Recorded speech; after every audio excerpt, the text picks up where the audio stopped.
So I'm going to go ahead and present on flipping the classroom. I've been kind of working with different modalities and teaching physics classes for the past 4 years. So some of this is general information about flipping, and some of it is some specific knowledge from me teaching classes. So take that stuff with a grain of salt. Obviously, you have to do stuff to your particular that works for you, basically. So, okay, and I have to be on the right screen to do this. Okay, so generally the three things I'm going to talk about is kind of why we have a flipped class, why do we do this. Second thing is going to be how to structure it, and I'm going to probably spend most of my time talking about that. And the third part is benefits and potential issues you may run into if you try doing this. And these are things I've run into. Obviously, it's not an exhaustive list. So,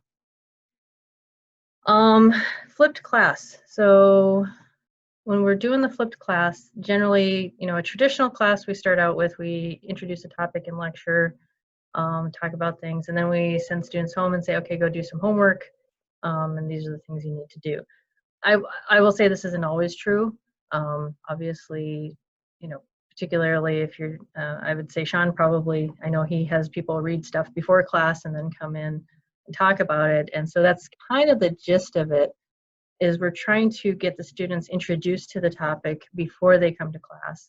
And then while they're in class, we actually try to interact with them and get them actively using the material and working with it so that we can kind of get them applying it while we're standing there, and we can help correct misunderstandings and that sort of thing. So the reason we do this is in the traditional class, when we present the stuff, typically what we're asking students to do during that time is to remember things that we tell them and to understand where things come from. And then we ask them to do the homework, and during that part of it, we have them apply these higher level skills on Bloom's taxonomy, like application, analysis, and evaluation. With the flip model, the idea is to get them doing the understanding and remembering part before they get to class, so that we can get them actively working with the material and using those higher level skills during the class time. So that's the why. How to flip the class is, like I said, I'm going to spend most of my time talking about this. So basically the 3 steps are: you introduce the topic, you do active learning in class, and then you can provide some sort of reinforcement after class. So introducing the topic, the first thing you should do, and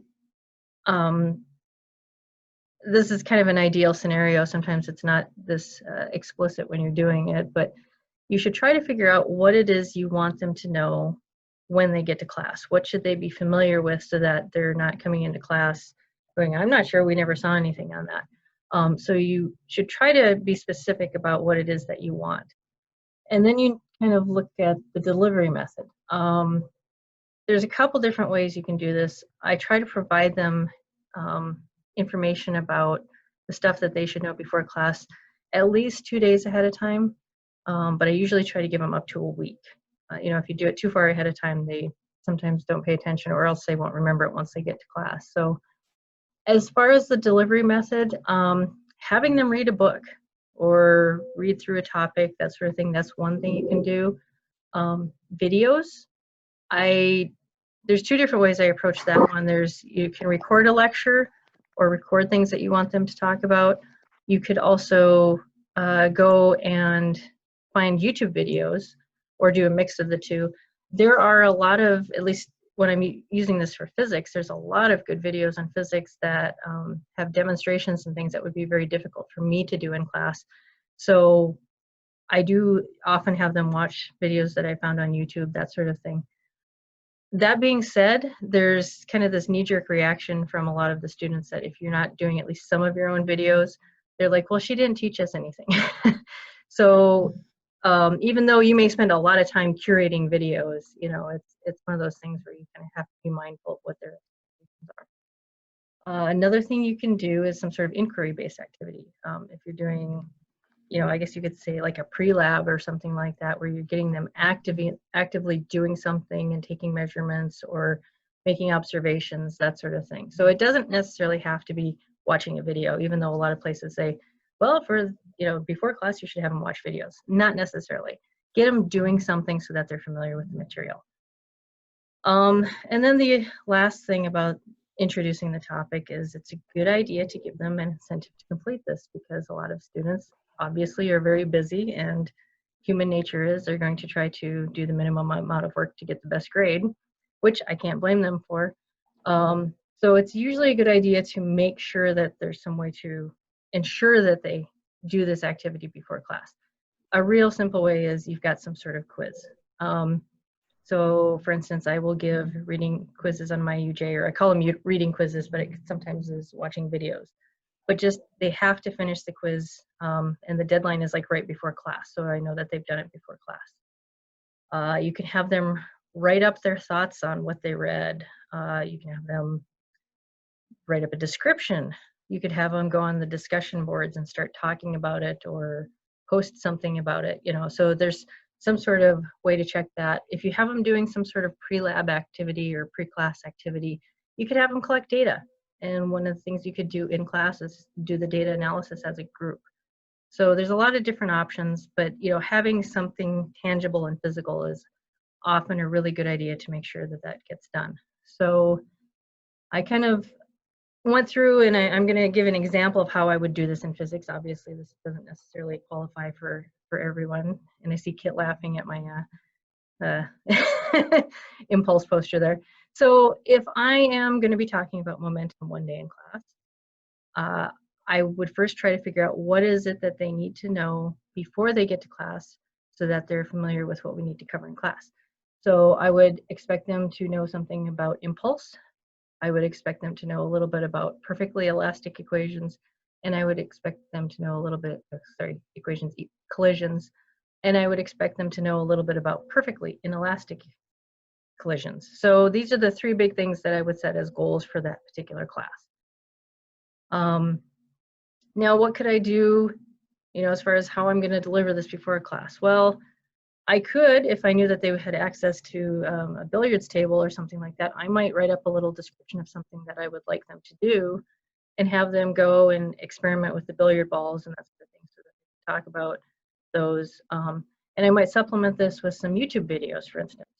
So they could go, and I like Crash Course Physics. They have a lot of good stuff, and it's pretty brief videos. So I think there's a lot of Crash Course videos that are really helpful. I'm not sure if anybody else uses them, but they have, a nice brief introduction. It's like a 10-minute video, and they go over all these topics, and so the students might watch that and then, do something with billiards. If I'm feeling very, very motivated to have them do something, I might just have them watch videos, which is usually what happens.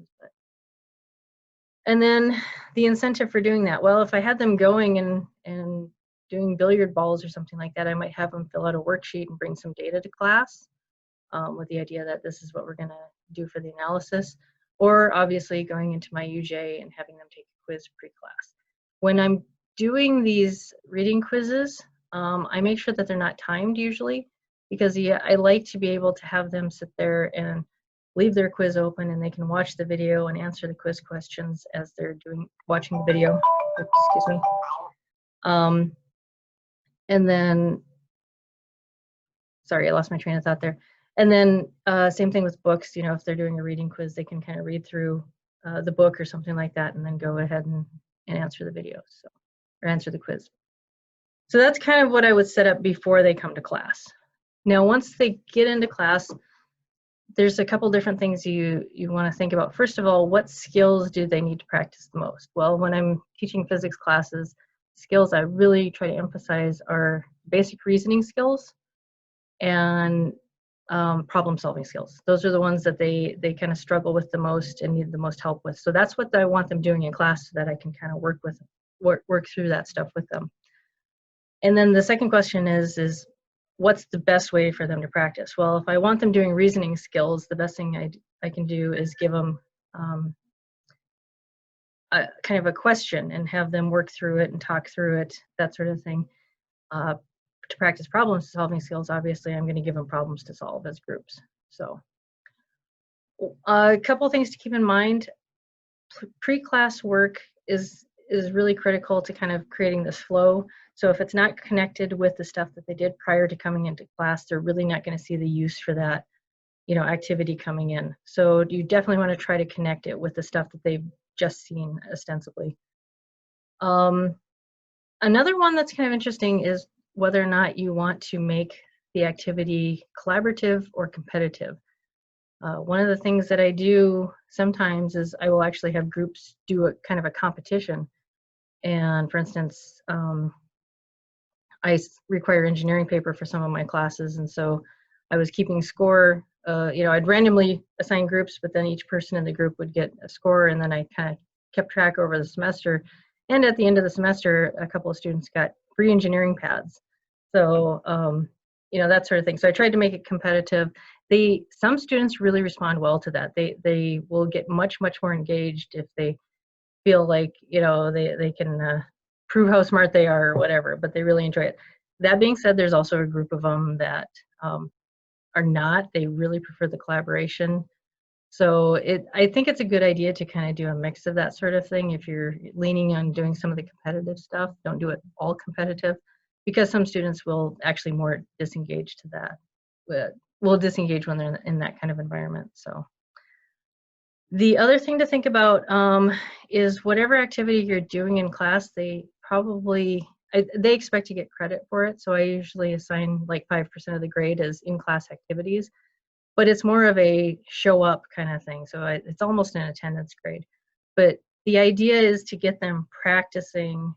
They get credit for it, but it's not like something that's going to make or break their grade kind of thing. It's just an incentive for showing up, that sort of thing. And if they're engaged and they're learning something during the class, then obviously they're going to show up. They're going to be much more likely to be willing to show up and not have to worry about that.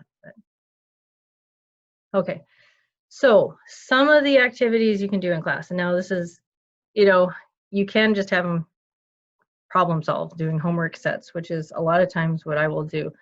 But there's a lot of different types of activities you can do. Maybe you have them do a planned activity with a specific goal. That's what a lab is, really. But you can have them do something like that during class time. You can do kind of an interactive lecture structure, and you can use apps like Kahoot and Socrative. If you're not familiar with those are apps that they pull out their phone during class, and you can ask a question and they can put the answer in, and then you can display all the answers, and they're usually anonymous. Or you can set it up that way so that everybody can answer, and then you can say, well, okay, this is the right set of answers here. How did you come to that? And get the students to explain their reasoning. And then if you look at another set of answers, say, well, this one wasn't quite right. How did you come up with that? And you can kind of work through, well, your reasoning on that one wasn't quite right because of this particular step, or that sort of thing. So it kind of helps you give them feedback on what they're doing right and doing wrong. If you use Twitter at all, you can actually get them, sometimes some groups will have like a class hashtag, and they can type in questions on Twitter and say, well, I don't understand this, or can you explain this a little bit more, or that sort of thing. So getting that sort of feedback to you. You can incorporate problem-based learning. So you give them a problem, and they have to kind of spend some time looking up where to get the information, find where to get the information, usually by looking things up. They might have to look in their book, they might have to go online, that sort of thing. And then they work through the process of solving a problem. And another one, Cindy Alt gave a talk on POGL a couple of years ago, which is more structured inquiry based. So they go through and they have like a worksheet or something like that, and it identifies specific things you want them to know, and they work as groups through that. Usually what I do is I have them do the homework sets, but I really like the POGL has a specific roles for the students. So you've got the manager that keeps them on task, you've got the speaker, sometimes you have somebody who's a technician and they do all the calculations, that sort of thing. So I use that a lot in my classes, is doing the homework sets, but using the POGL roles. So you have a lot of options there as far as what you can do in class. If you're doing this online, which it's not that big a jump actually. So you can have things like class discussions where you use Kahoot or Socrative or Twitter, something like that, and you can use your shared screen is going to be the answers that you're getting from the students. Sorry, I've got an imaginary blackboard here, so I keep waving my hand because I'm pointing at my blackboard in a sense. If you want them working on problems, you can put them into breakout rooms. That being said, sometimes that doesn't work as well as you'd expect unless the students are really, really comfortable with each other. I noticed this, my seniors had no problems doing this. My freshmen kind of struggled with that one, and I would have to go into the rooms and try to get them talking and asking questions. They were a little less comfortable with it. So it probably depends on how much they know each other. Group discussions, large discussions, you can use all these tools too and just have people kind of interacting and talking. But the idea is get them doing something with the material and actively thinking about it, working on it, analyzing it. And again, the grading is very low key. So going back to my example before, if I was looking at things like momentum, what would I do? Well, maybe I would, for working on reasoning, I would give them something where I'd say, okay, here's a problem. If you have two objects moving together in different directions, which direction is the momentum going to be at the end or something like that? And they could put the answer in Kahoot and we could kind of step through the answers that they provided and see where the reasoning may have gone wrong for some of them. And you can use that also to check to make sure everybody's on the same page. If we're doing problems and I want them to work on homework problems, I could give them try some problem-based learning where I give them a problem and they have to look up all the information they need and figure out what it is they need. And usually with problem-based learning, you're doing something that's a little bit more sophisticated than just a simple, how do you do this kind of problem? So they might have to look up a lot of different things and figure out how the information fits together. So, okay. Reinforcement. Now, some of the information you find on flipping classes, they say, well, you have them watch a lecture beforehand and then do homework in class.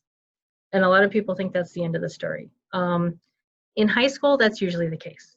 You're going to have them, if you do a flipped class in a high school class, you're usually not going to give them further homework. In college, it's awfully hard to incorporate all the information they need to know in just, 3 to 4 hours a week. So you can assign homework, and what you do for homework, it really depends. It's up to you. But ideally, what you want to do is take that topic and give them something that hopefully they have the skills and learn the skills in class, that it can be self-correcting, so that they can figure out, am I doing this right? Am I doing this wrong? So you can kind of get them some of those metacognition skills, the ability to assess themselves, whether or not they've really actually learned it well enough to move on.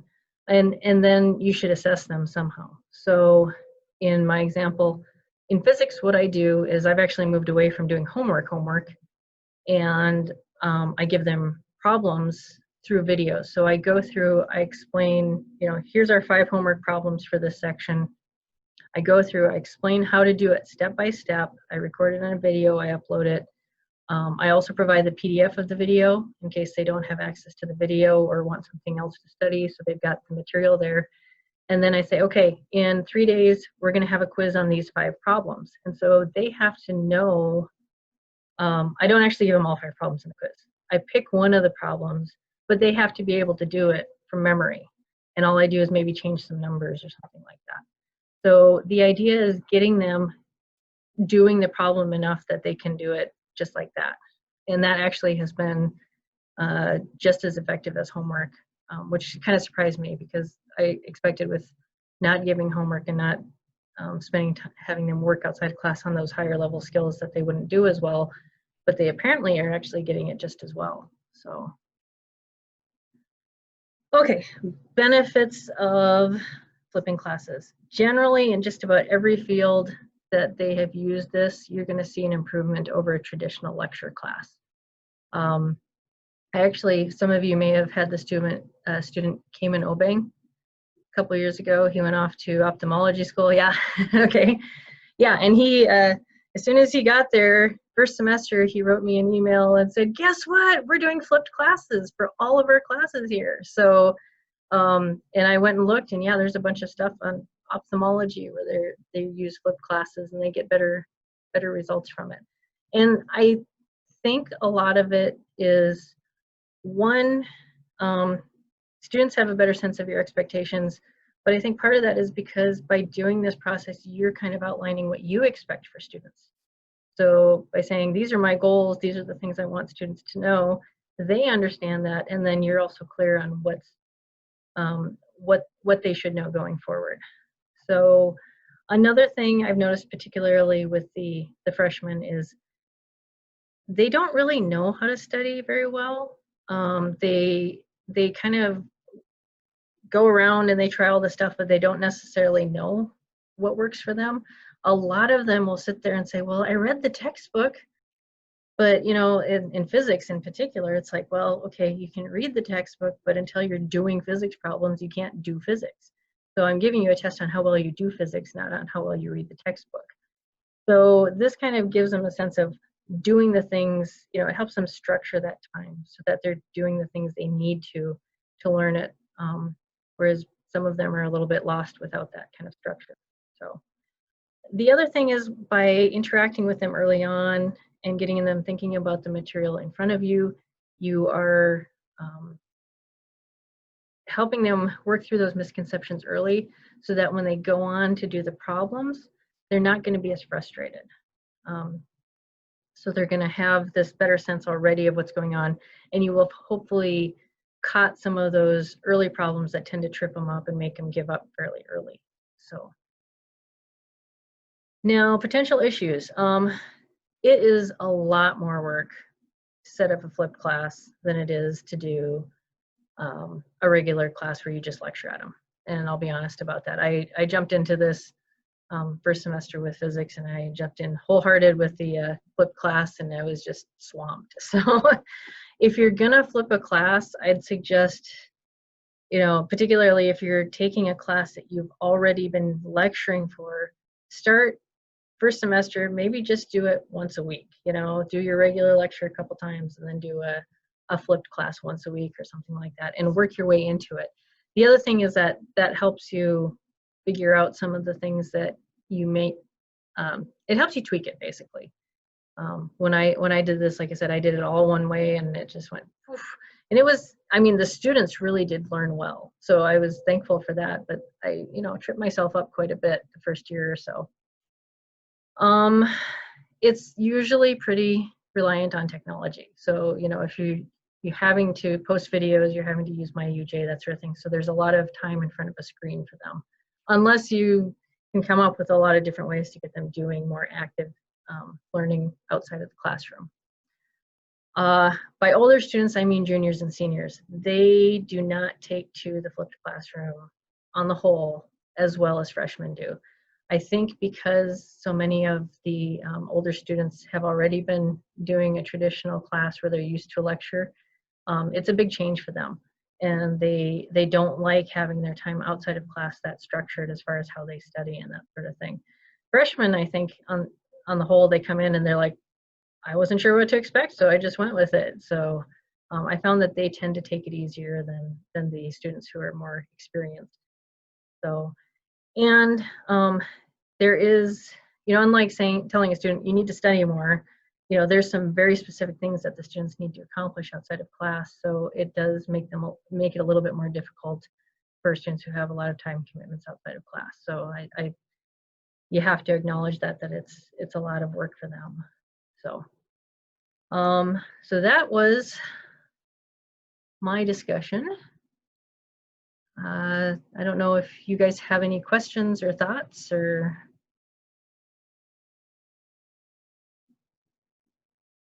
I know I have up to an hour, but I wasn't going to take an hour talking about all of it. And so. Cherish, what was the biggest challenge you had when you first tried to implement this? Other than time. Other than time. You know, if you've taught a class as a lecture class before, you usually have an idea of where they're going to trip up and have difficulties and the things you need to focus on. And I think initially the things that I thought were important were not necessarily the things that were optimum for helping them learn. So a lot of it has been trying to figure out, okay, you know, what things should we focus on here? What specific skills do we need to focus on there? And that's one thing that as I've done it more, I can almost tell you what kind of things they're going to have problems with, and so we can cover it right away in class. So it's a little bit of a learning process there. Okay, thanks.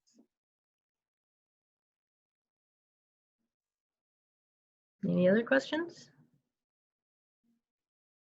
Thoughts? Has anybody else tried doing a flipped class before? I did, but I didn't know I did. I use the POGL occasionally. Oh, okay, yeah. Yeah, you know, just to get them, especially with hard concepts. Yeah.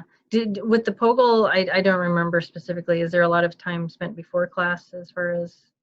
No, everything you need to know, especially in the sciences, everything you need to know is on the POGL worksheet. You know, they'll give you a diagram and they'll say, what is this process? And it's labeled, but it Right. makes them read it, which, you know, that's 90% of the problem. Yeah, yeah. So, okay.